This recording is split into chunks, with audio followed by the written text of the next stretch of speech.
neraka. Tapi apa kata Umar? Ngendikan gini, tanya pertama. Yang nusuk saya siapa? Orang Majusi. Orang Majusi, Hulamul Mughir. Alhamdulillah, alladzi lam yaj'al maniyati biyadi rajulin lam yasjud laka sajdatan yuhaju biha indaka yaumal qiyamah. Saya itu senang Gusti, yang nusuk saya orang yang enggak pernah sujud sama jenengan. Jika kalau saya dendam supaya dia masuk neraka, saya enggak takut orang itu nuntut sama saya. Tapi kalau dia pernah sujud, pernah sholat, kemudian dia masuk neraka karena nusuk saya, kemudian dia berargumentasi, saya pernah sujud ya Allah, kenapa engkau masukkan neraka? Saya tidak berani jawab ya Allah. Saking hormatnya sama yang namanya sujud. Jadi kamu ada dendamnya kesampaian, cara Jawa ya. Dendam dengan tanda kutip ya, tidak makna semestinya. Jadi mangkel mbek sing nusuk, nak mlebu neraka pantas, wong ora tau sujud wae Gusti gitu. Tapi kalau pernah sujud, kemudian dia masuk neraka karena saya, bisa yuhajuni biha yaumal qiyamah. Jadi kayak apa sujud? Saya Nabi itu kalau muji sujud sampai ngitkan wa hatta takuna sajdatul wahidatu khairan minad dunya wa ma fiha. Nanti kalau kamu di akhirat ketemu Allah, kenangan terbaik kita apa? Di dunia pernah sujud. Keren aja. Cara ning pondok wis tau bayar seharian lho. Cara sowan kiai tau ngamplopi Mas. Wis go jajan nih.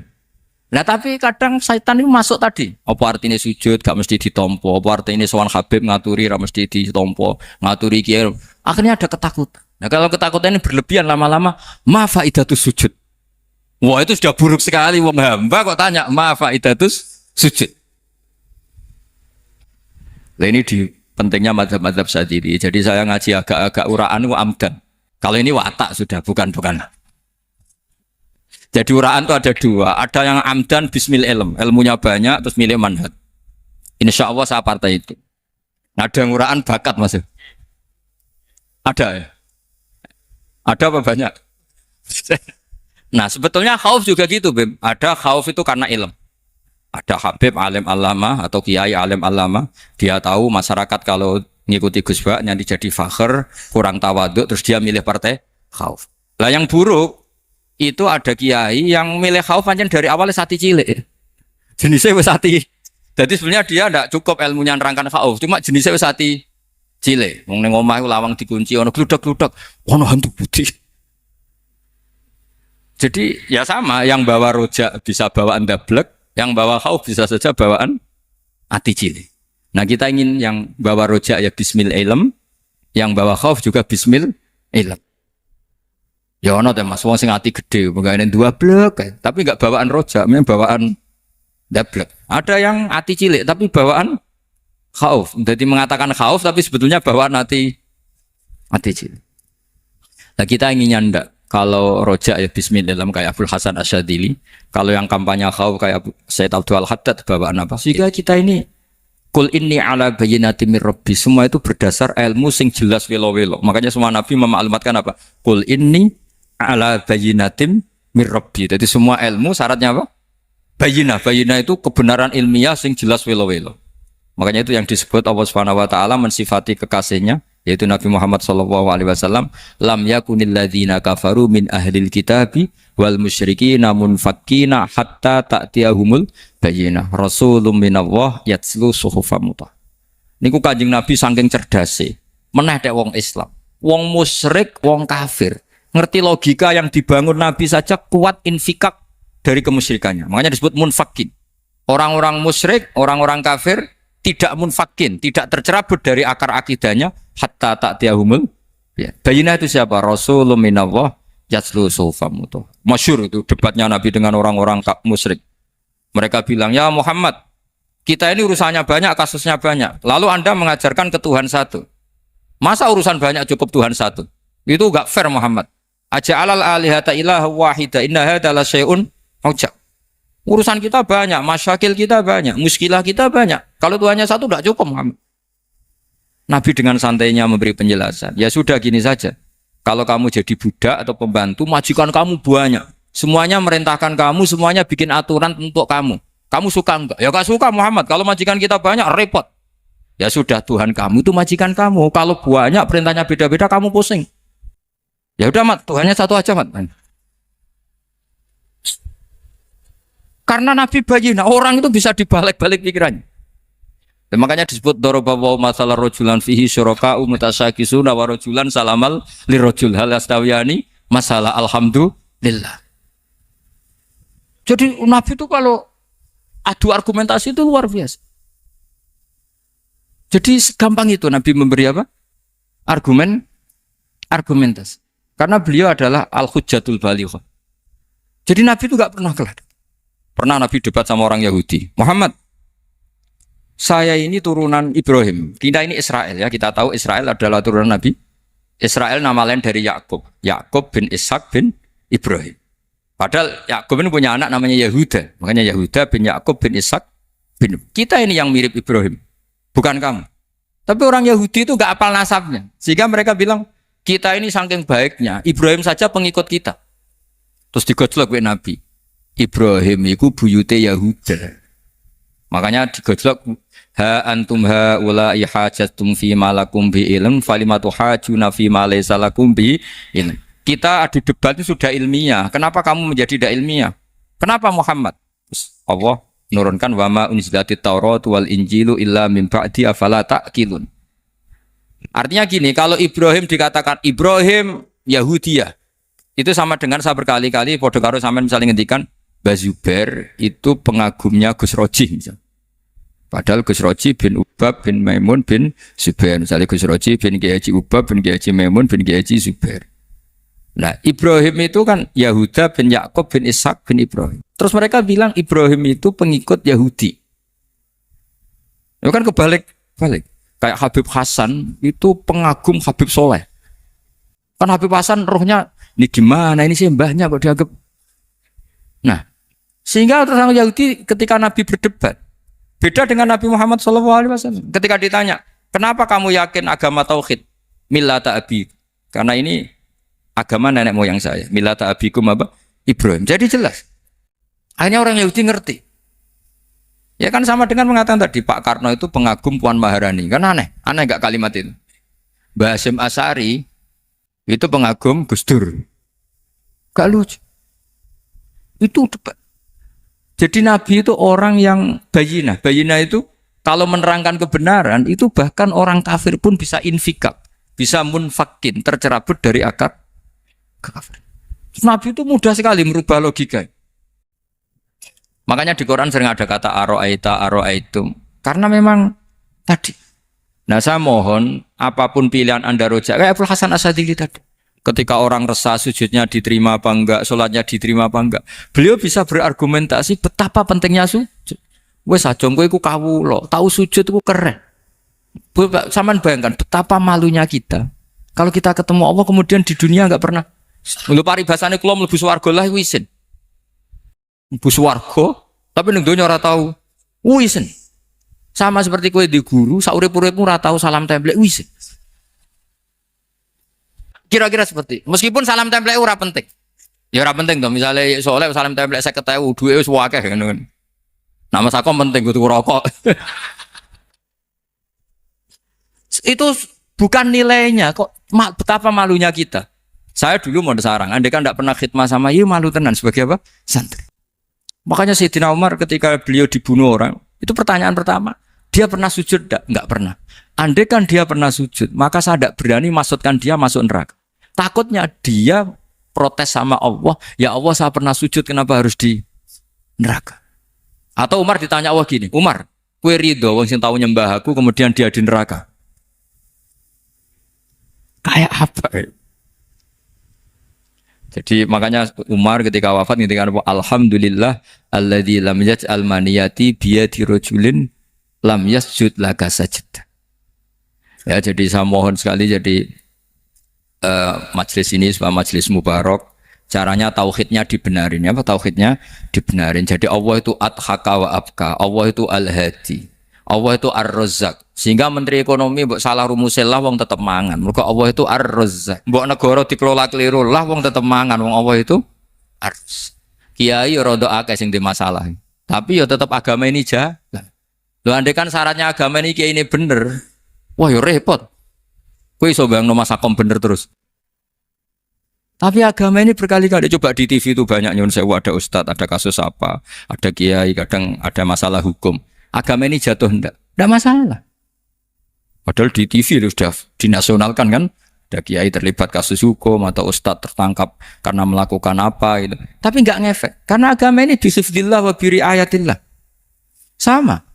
Negara mana-mana kadang manajemen ekonominya nggak jelas, tapi masyarakat ya makan karena Allah rezak. Sama, aku kancanan Mas Akom mengeluh, tapi Allah adhaka, akhirnya iso guyu. Padahal orang untungnya belas kancanan dede.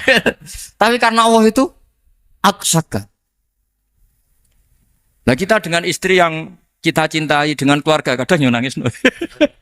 Karena Allah itu zat yang bisa memberi abka. Wa annahu adhaka wa abka. Terus wa annahu wa amata wa ahya. Kita tidak ingin mati, ya mati saja karena kita objek. Nah, hidayah itu seperti itu. Allah al-hadi. Apa? Allah itu kayak apa Korea, negara ateis. Enggak kebayang di sana ada ngaji Aqidatul Awam, Mabadi' Fikih. Sekarang banyak. Saya tuh kalau beli Aqidatul Awam berdusan, tak kirimkan ke Korea. Sebelum saya ke Korea, karena sebagian santri saya di Jogja.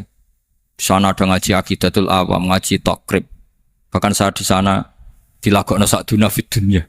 Kayak apa Allah kalau ingin bikin hidayah? Karena Allah itu al-hadi. Wong Indonesia digerakno seneng duit. Bareng wis seneng duit mau apa? Korea. Setelah di Korea tersiksa karena enggak ada tempat sujud. Akhirnya urunan. Segampang itu kalau Allah mengendaki. Itu enggak dibenem MUI, enggak dibenem. Karena Allah al-hadi. Jadi saya mohon sekali tauhid ini dibenerin dulu. Allah tetap al-fa'ilul mukhtar, apa? Al-fa'ilul mukhtar. Sehingga Allah mensifati dirinya adhakawa. Mbok kamu bendung kayak apa, orang ngaji saya tetap guyu. Sekarang iso mbuli saya, oh Gus Bapak ngaji sejak guyu. Allah yang memberikan guyu kamu itu.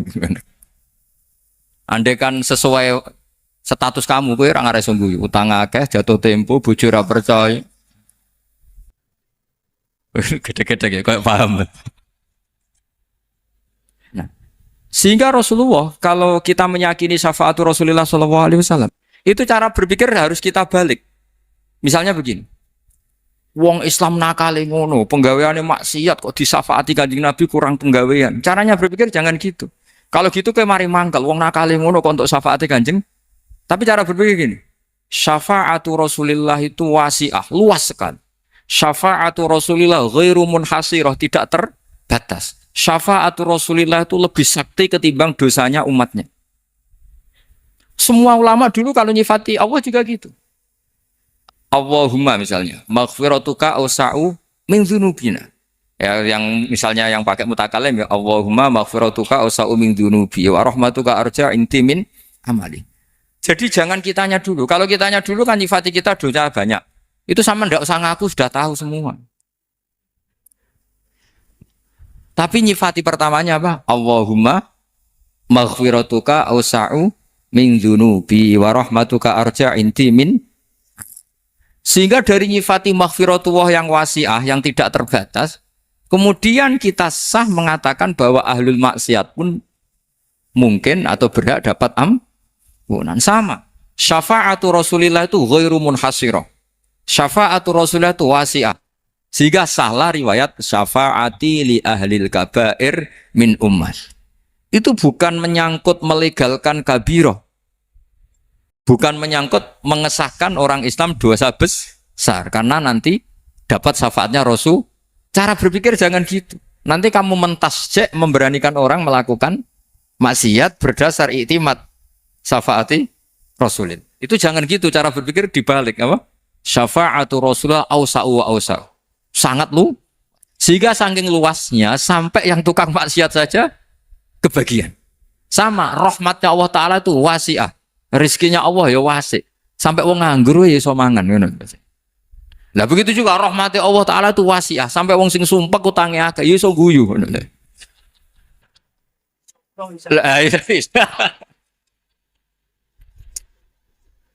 Tapi kalau dibalik, misalnya saya diprotes kiai, saya pernah juga diprotes. Gus umat kok mbok latih guyu, padahal mereka maksiate akeh, utangnya akeh gini-gini. Karena kamu menyifati orangnya. Kalau menyifati orangnya sampean guyu haram. Utang jatuh tempo, sampean gak mikir dosa ndak? Dosa. Jadi kiai muridnya goblok kok kiai ini kurang tahajud itu ya dosa. Jadi kiai kok muridnya goblok tenang wae. Sementing untuk sowanan itu amatir ya kan. Mestinya cara berpikir dibalik. rahmatullah wasi'ah, rizquhu ya wasi', fadluhu wasi'. Sampai wong sumpek wae iso guyu. Sehingga kita ini sudah objek. Loh, kita ini tidak subjek. Di alam raya ini kita tidak subjek, tapi apa? Objek. Makanya saya berkali-kali mengatakan, mbok kayak apa sumpeknya kita, tetap wong iso guyu. Karena apa? Allah mensifati dirinya wa annahu wa adhaka wa abka. Allah itu adhaka, zat yang memberi orang iso guyu. Wa abka lan zat sing maringi wong iso nangis. Karena sifatnya Allah Ta'ala pasti nafidzah. Sifatnya Allah Ta'ala pasti terjadi. Dan kita objek. Makanya wong sumpek utange akeh. Bojo ora percaya, tangga ora percaya, nak guyu banter-banter. Karena Allah ku adhakadat sing maringi guyu. Wa abka. Sudah presiden, sudah gubernur, sudah menteri. Nak Allah kepengin nangis no yo, nangis. Coba ngeluhnya apa kalau misalnya jenengan seorang mantan presiden atau mantan gubernur. Kadang anaknya calonan RT mbok menang bondak ya. Ngeluhnya apa orang alim misalnya, alim alama, anaknya mau jadi jurumiyah ra iso. Susah. Kaya raya anaknya jadi pasien, susah. Allah punya cara untuk abega, untuk bikin orang nangis. Nah karena kita ini objek, pasti sesupek apapun orang yang bisa tertawa ya bisa nangis. Makanya banyak ulama yang nggak terlalu serius mikir agama ini, bukan karena dablek, enggak, karena Allah mensifati dirinya Al-Hadi yang memberi petunjuk. Kita nggak ditunggoni Kanjeng Nabi, nggak ditunggoni Wali Songo, nggak ditunggoni para alawin yang dulu, nggak ditunggoni Habib-Habib yang kayak Said Abdul Al-Haddad. Tapi karena Allah itu Al-Hadi yang memberi petunjuk, dan sifatnya Allah Ta'ala la bidda wa ayat takuna nafidah. Sifatnya Allah pasti nafidah. Amerika kayak apa liberalnya, sekarang trennya juga banyak yang masuk Islam. Kampung-kampung pedalaman nggak ada kiainya, cukup mudin. Kadang yang membawa agama itu orang yang ke situ mau nyari kayu. Orang di pedalaman Kalimantan, Sulawesi itu pertama itu nyari kayu, tapi bawaan hidayat lama-lama bikin masjid. Saya pernah di Korea, ke sana orang nyari uang. Niatnya juga nyari uang, tapi akhirnya tersiksa kalau enggak bikin masjid. Karena apa? Karena Allah itu Al-Hadi, zat yang memberi petunjuk. Maka kamu tidak usah khawatir. Agama ini pasti jalan ila yaumil qiyamah. Karena Allah Al-Hadi. Sama. Mbok kamu umat mbok weden-wedeni kowe ku amalem ora mesti ditampa. Nek ora ditampa mlebu neraka. Ngono mulai ngaji ya tenang ae. Tenang, santai. Bahkan kadang bilang gini, Pak Yai tadi gak bener. Masa ngecap orang mlebu neraka? Kita yang masyarakatnya gak tahu pintunya. Pak kayaknya tahu pintunya. Karena orang itu punya cara. Loh ya betul. Orang Bedui itu kalau ngaji sama Nabi itu lebih unik timbang yang soleh, timbang yang pinter. Sehingga banyak ilmu itu ditemukan dari orang Bedui. Karena cara berpikir itu aneh. Kalau orang soleh, orang waras kan berpikirnya ada aneh, standar. Jadi orang Bedui itu aneh. Pernah suatu saat Rasulullah itu khutbah cerita kiamat. Wah, dahsyatnya kiamat kayak apa? Semua orang diam nangis semua. Orang Bedui enggak, lebih cerdas. Ini Nabi itu aneh. Cerita kiamat kok ada tanggalnya ini gimana? Orang nangis semua karena dahsyatnya kiamat kayak gitu. Bumi dihancurkan, wus. Pantas sudah nangis dewi-dewi. Ya ono sing nangis pabrik banyune macam-macam ya. Ini kalau kiamat gimana? Ini perjalanan air kemasan saya kan orang mikir dewe-dewe gitu. Tapi ini enggak. Orang Bedui cara berpikir tuh enggak. Malah ya Rasulullah mata sa'a. Engkau itu cerita kiamat tapi enggak jelas tanggalnya. Kalau cerita kiamat ya harus jelas dong kapannya. Jadi unik. Jadi cara berpikir sahabat kaget semua loh. Kaget. Karena enggak kepikiran. Nabi a'radu anhu, a'radu itu mengabaikan. Banyak sahabat yang menganalisis lam yasma kan. Nabi memang enggak dengar sehingga mengabaikan. Ada yang analisis lagi sami'a wa kariha. Sebenarnya Nabi dengar itu enggak berkenan karena tengah-tengahnya khutbah kok tanya. Tapi si Arabi ini cerdas. Masuk akal kan? Misalnya mau pilihan presiden, orang mesti tanya kapan kan gitu. Ya kan? Mau ganti presiden atau ganti bupati, takarannya orang kan kapan? Kayak Mas Akom jadi wali ndak? Pertanyaannya kan kapan? Kalau jatuhnya kan sudah ya. Sehingga tanya, mata sa'ah ya Rasulullah. Lama-lama Nabi diangen-angen, bener juga orang ini. Saya cerita kiamat kok gak jelas kapannya. Ini Nabi menjawab. Tapi karena Nabi orang-orang yang sangat pinter, tanya balik. Ma'atat talah. Lalu kalau kamu berani tanya kiamat kapan, saya tanya balik, ya persiapan kamu apa? Jawabnya santai saja. Fa wa ma'atatulah kabira sholatin wala siyamin walakinni uhibbuka ya Rasulullah. Saya enggak menyediakan apa-apa, salat saya biasa aja, maksudnya standar. Ya kira-kira 5 waktu pas. Ya jenis saya lah kira-kira. Wala kabira siyamin, dan saya puasa ya standar saja pas. Walakinni uhibbuka ya Rasulullah. Tetapi saya mencintai engkau ya Rasulullah. Jawabannya Nabi apa? Almar'u ma'aman ahabba. Sebagian riwayat anta ma'aman ahbabta. Jadi hadis itu populer tuh barokahnya wong desa. Andai kan dia punya etika, maka sowan dulu tanya 4 mata. Itu jadi hadis ahadi. Tapi barokahnya dia selonong di depan umum. Zaman Nabi khutbah itu jadi hadis mutawatir. Jadi kadang barang baik itu barokahnya orang yang enggak baik. Maksudnya su'ul adab. Tanya gitu kan su'ul. Tapi itu barokah. Akhirnya hadis itu mutawatir karena didengar ribuan sahabat yang mendengarkan khutbahnya Rasulullah. Tapi kalau hadis itu satu-satu kan khassani bidzalika Rasulullah, khassani bidzalika Rasul, itu nanti jadi hadis ahadi yang kualitasnya jauh di bawah hadis mutawatir. Jadi barokahnya orang su'ul adab itu ya ada. Karena Allah yang mendesain ini. Akhirnya kata sahabat, kata Anas bin Malik, mereka itu mangkelnya bukan main sama Arabi tadi karena tanya enggak sopan sama Rasulullah. Tapi setelah Nabi jawab almar'u ma'aman habba fama farihu bi syai'in farahum bidzalika badal. Mereka enggak pernah senang dengan hadisnya Nabi sesenang riwayat almar'u ma'aman habba. Barokahnya Arabi Bedui. Makanya saya sebagai kiai ini Bedui saya tak pertahankan ila yaumil qiyamah ya. Karena umat ini pernah terbarokahi oleh orang apa? Bedui. Barokah su'ul adab tadi. Jadi mohon ini supaya majelis ini kan majlisul itorti Rasulullah, coba terlatihlah mengatakan Allah itu subjek, Allah itu al-fa'ilul mukhtar, Allah itu al-fa'ilul mukhtar, Allah itu yang menentukan alam ini. Dan Allah mensifati dirinya wa annahu wa adhaka wa abka. Allah itu zat yang memberi orang itu bisa tertawa. Dan Allah juga yang memberikan orang itu bisa menangis. Mbok kayak apa kamu neror umat? Wah, amal nggak mesti diterima gini-gini. Ternyata neng majelis nangis ya. Mulai guyu. Kadang guyu-guyune ngenyak tenane. Daripada apa ya agak-agak merodok orang yang dohirnya beda dengan batinnya. Nggak perlu distatuskan seperti itu. Ya sudah biasa saja. Jadi nah, fi muqaddimihim imam besar dalam manhaj ini namanya Abul Hasan apa?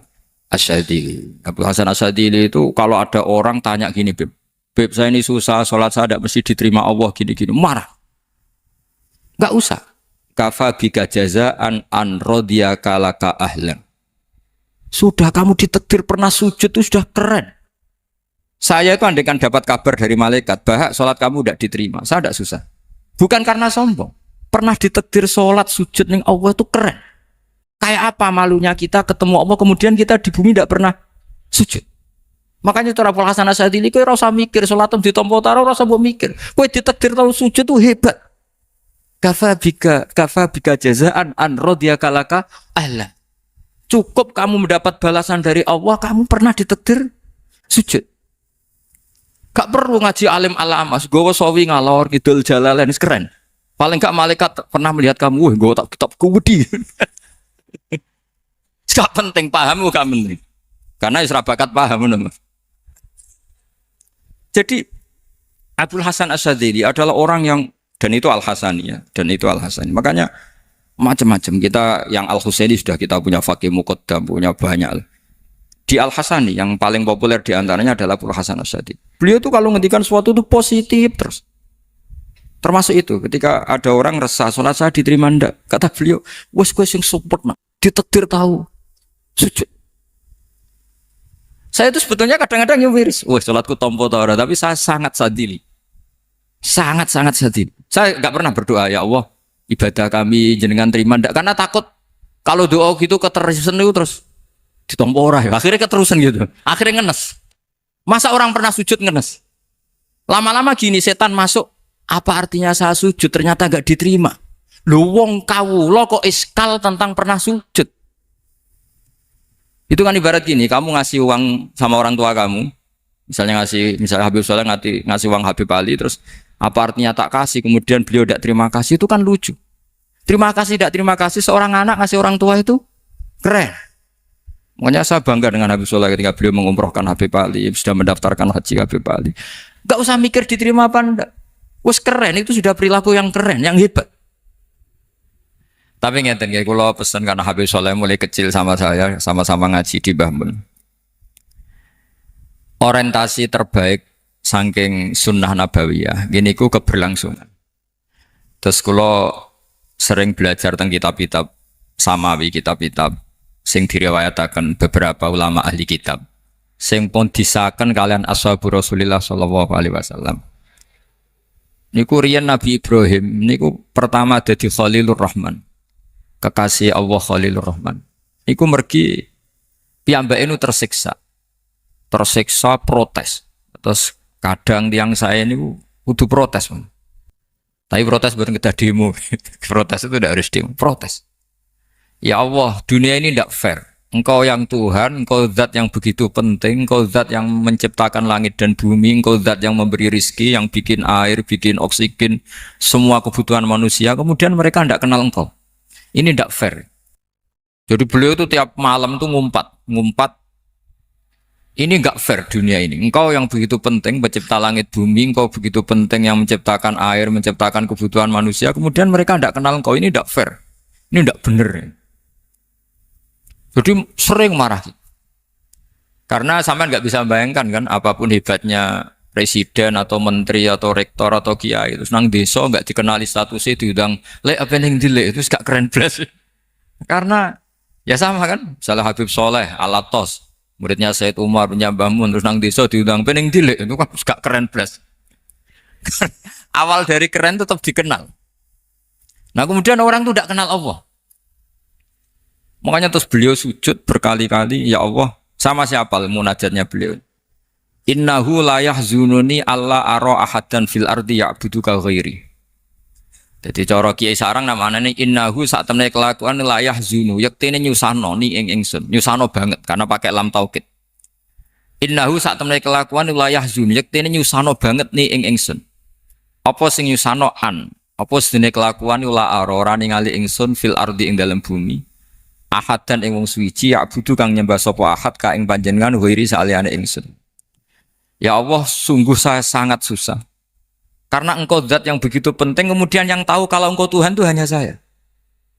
Sampean ngenes gak? Misalnya ada orang melihat saya itu Umar Hafid, kemudian tidak tahu kalau beliau orang alim. Sampean sebagai muridnya ngenes gak? Ngenes kan? Ada orang memperlakukan Mbah Mun tidak tahu kalau beliau seorang alim alama. Kita sebagai santrinya ngenes gak? Ngenes. Lah ini Allah yang Tuhan, kemudian orang tidak ada yang memperlakukan dia sebagai Tuhan. Bahkan nyebut saja tidak mau. Itu ketersiksaannya Nabi Ibrahim. Kalau kita kan tersiksa mergo di duwe ora payu rabi terus sing wis payu rabi ra iso wayo ya gitu. Macam-macam kesulitan. Itu jadi apa jadi wali itu sudah berat karena orientasinya agak tentang Allah tapi tentang diri sendiri. Ana sing susah proposal ragu ya Mas Angga. Macam-macam.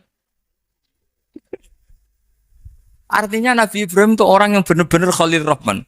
Beliau tersiksa ini karena dunia dianggap gak fair. Masa Allah zat yang begitu penting kemudian mereka nggak tahu. Maka awal dari nubuah itu apa? Menaukan al-i'lan, mempermaklumatkan Allah di alam raya ini. Makanya nggak ada nabi kecuali memaklumatkan diri. Saya dulu awal-awal Habib Soleh mau nyai saya bilang orang alim itu harus ngaku kalau alim. Habib juga harus ngaku kalau Habib. Yang orang miskin tidak usah ngaku sudah konangan. Wong elek ora usah ngaku wis ketora elek. Karena agama ini pertama yang menolong itu memaklumatkan. Sehingga pertama Nabi jadi Nabi dari Gua Hira, pertama apa? Cara saiki nggih kira-kira memaklumatkan. Tapi reso dibahas ana jumpa pers. Tapi yang jelas pertama yang dilakukan Nabi setelah di Gua Hira apa? Memaklumatkan diri kalau beliau adalah Nabi.